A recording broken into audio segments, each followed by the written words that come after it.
You are listening to Mostaccioli Murder, Book 1 of the Jade Sommer series, written by Nicolette Pierce. Copyright 2020. Audio copyright 2025 by Pierced Heart Publishing. Digitally narrated with full cast of voices.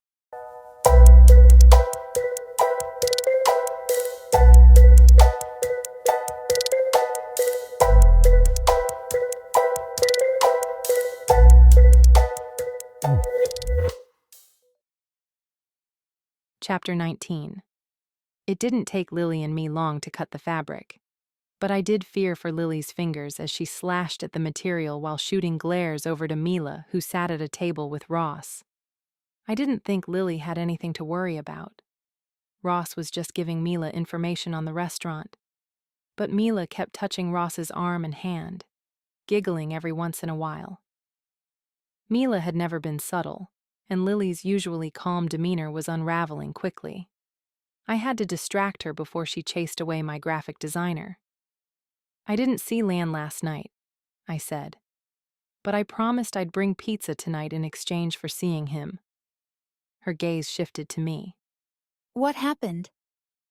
6 people are staying at an abandoned building. The guy that answered the door was wary of me, but after I promised pizza again, he seemed somewhat okay with me coming back, at least enough to have Landon answer the door next time. What is Landon doing in an abandoned building? He has a perfectly good bed at home. If this has to do with Mr. Cheerful, I think he's scared. We need to find out how much Lan owes. I wish I knew what he did to get in this predicament. Me too. It'd make helping him easier. Logan walked through the kitchen door and into the dining room. He carried a large bag and looked over at Ross. Can I see you for a moment? It was not a question. Ross raised a brow and excused himself from Mila to follow Logan through the kitchen door and out of earshot. What's that about? No idea, I said, but a part of me suspected it had to do with last night. Logan was not happy I had delivered pizza to the abandoned building. I didn't see how tattling to Ross would help. Logan knew I never listened to Ross. Mila walked over and sat at the table we were using to cut fabric. Who's the hot under the collar hunk? Ross's best friend, Logan, I said. They normally don't argue. In fact, if I thought about it, the only time they ever argued was when it was about me. Did you get some inspiration for rebranding? I asked Mila, switching the subject. A little. I'll have to spend more time with Ross. Lily scowled at Mila. You didn't tell me how adorable he is. Mila continued, oblivious to the woman holding scissors like a knife. I would have come sooner had I known. I gave a tepid smile. Ross is better in small doses. If I play my cards right, I won't have to worry about finding a place to stay tonight. Lily made a strangled sound. Mila looked at her with a concerned expression. Do you need some water?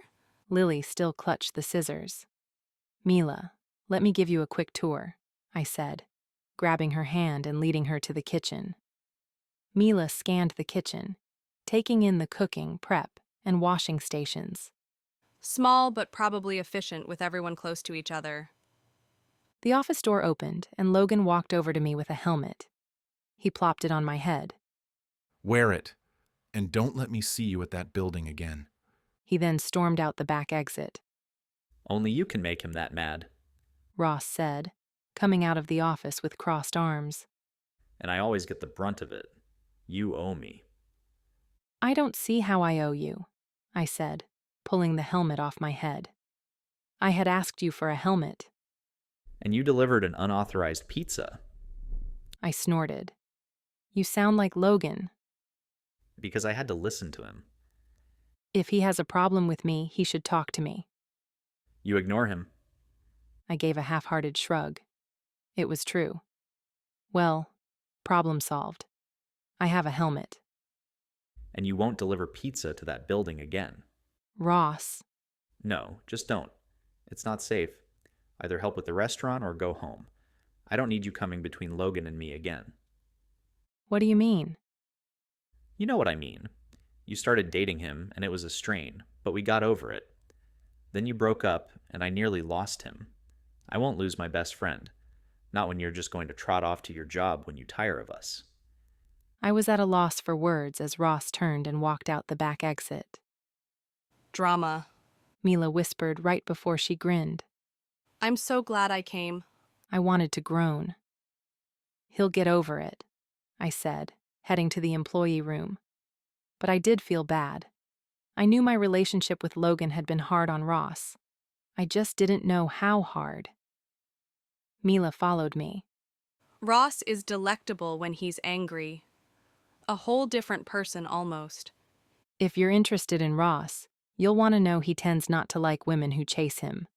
You might want to be discreet about it.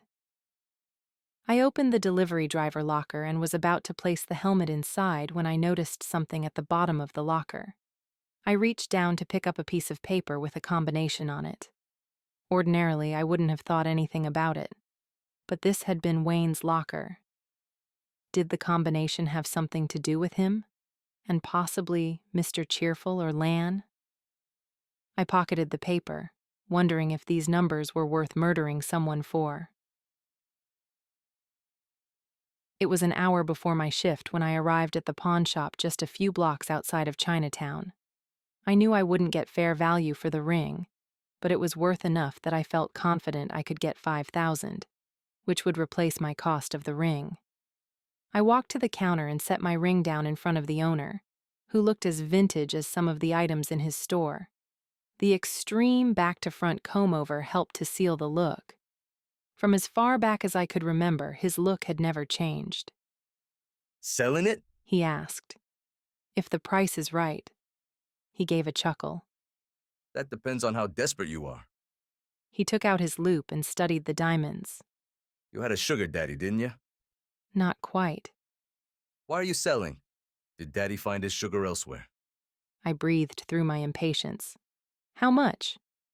If it's not hot, then 1,000. It's not hot. Try again. 1,000. We stared at each other, and I wondered if he saw me as an easy mark. Probably. I want 5,000, I said. That's half the retail value. If you haven't noticed, we don't do retail value here. And there's no way I'm paying anyone 5,000 for a ring. I'm not taking 1,000. Then our business is done. He put the ring on the counter and pushed it toward me. I took it and turned to leave. But as I did, I noticed a red vase with golden dragons sitting on a shelf. It didn't have dust like some of the other things did, which meant it might have been recently brought in. Taking out my phone, I glanced at the picture Lily had sent me. It was an exact match. Where did you get that?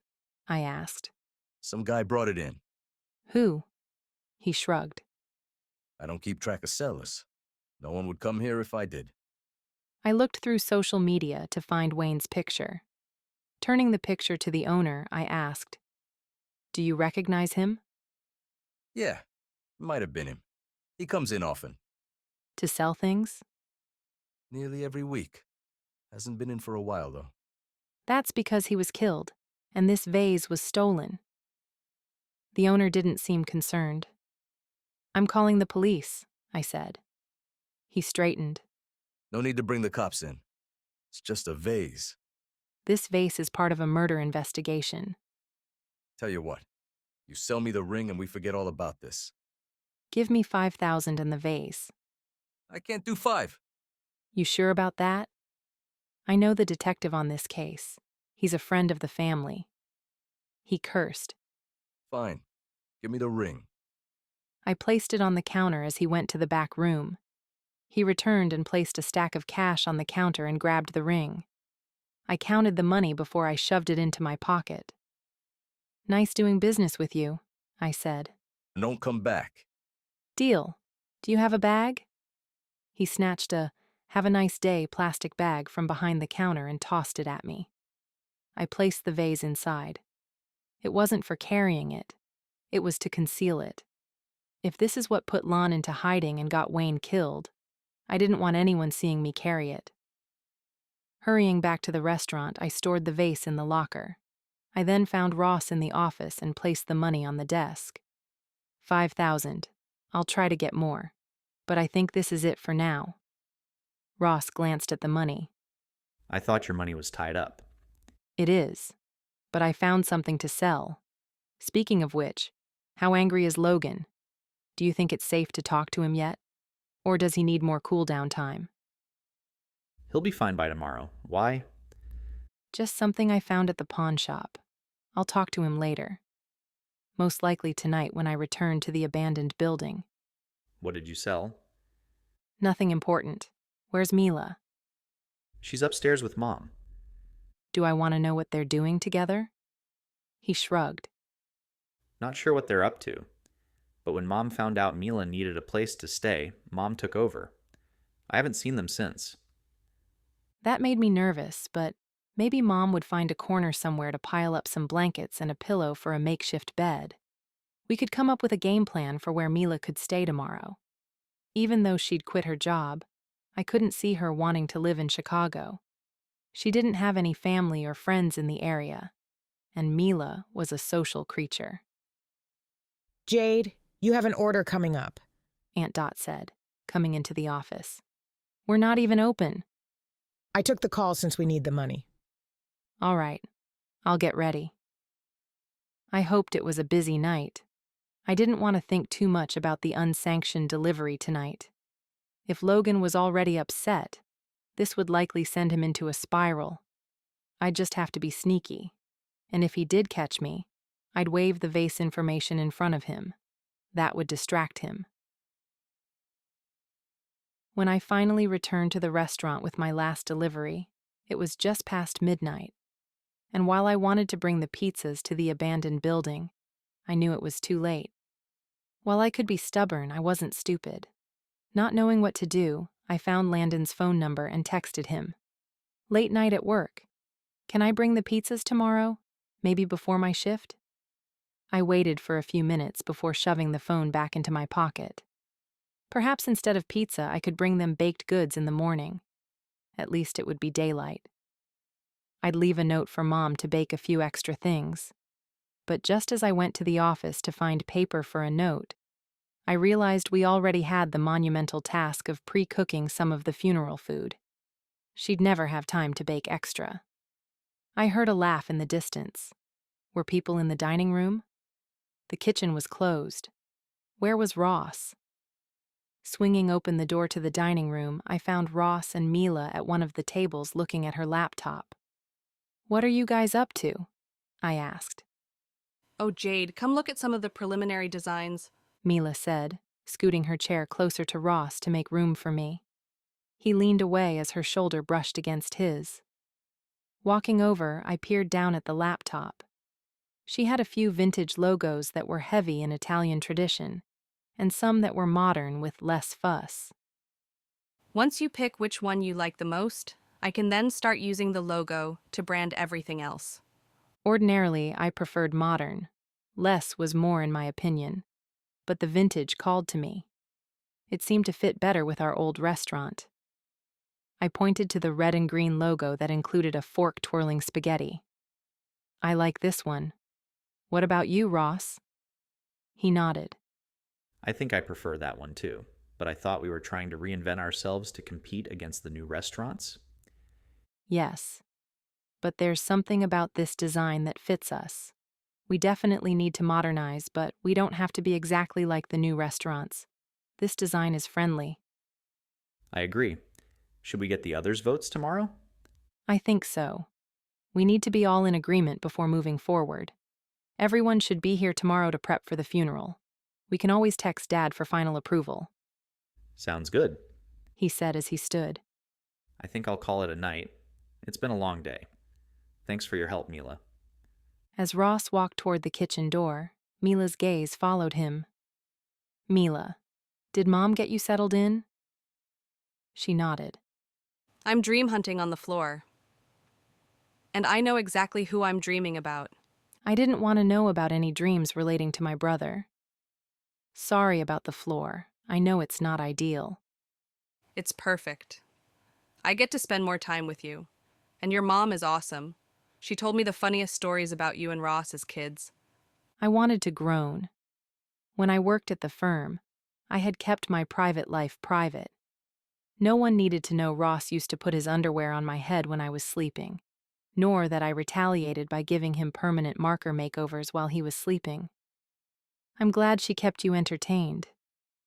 And she said she'll teach me how to bake some Italian staples tomorrow. I'm going to help with the funeral food. I guess I should go to bed too since it'll be an early morning. I waited for her to pack up her laptop. Just as she was standing, I glanced over at the front door to make sure it was locked, and then I saw it. Sitting on the small mint table near the hostess stand was the red vase. Mila, do you know how that got out here? She glanced at the vase.